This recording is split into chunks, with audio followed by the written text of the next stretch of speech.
سوال یہ کیا گیا ہے کہ اگر سحری کے وقت روزے کی نیت نہیں کی تو دن میں کب تک نیت کر سکتے ہیں، اور اگر بالکل ہی نیت نہیں کی تو کیا حکم ہوگا؟ دیکھیں، سحری کا مطلب یہ ہے کہ اس وقت یہ اٹھے تھے، اگر اس وقت اٹھے تھے اور باقاعدہ کھانا کھایا تھا، سحری کی تھی، تو اس کا تو مطلب یہ ہے کہ وہ روزے کی نیت کر رہے ہیں، اس لیے کہ نیت یہ دل کے ارادے کو کہتے ہیں، بندے کے دل کے اندر ارادہ ہونا چاہیے، اور سحری کھانے کو علماء نے فرمایا کہ یہ ایک طرح کی نیت ہی ہے کہ اس کا ارادہ ہے کہ اس نے دوسرے دن روزہ رکھنا ہے، سوائے یہ کہ باقاعدہ وہ نیت کرے کہ میرا کل کا روزہ نہیں ہے، تو پھر ایک جداگانہ بات ہو جائے گی۔ اب اگر سحری میں اٹھا ہی نہیں بندہ،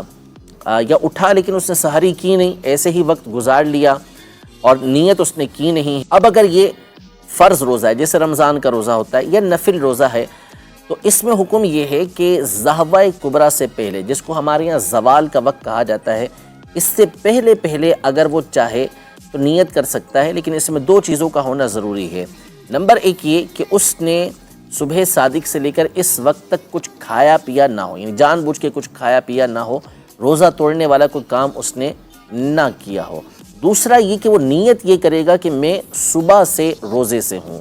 یہ نیت کرے گا تو اس کی یہ نیت ہو جائے گی، جبکہ وہ رمضان کا روزہ ہو یا نفل روزہ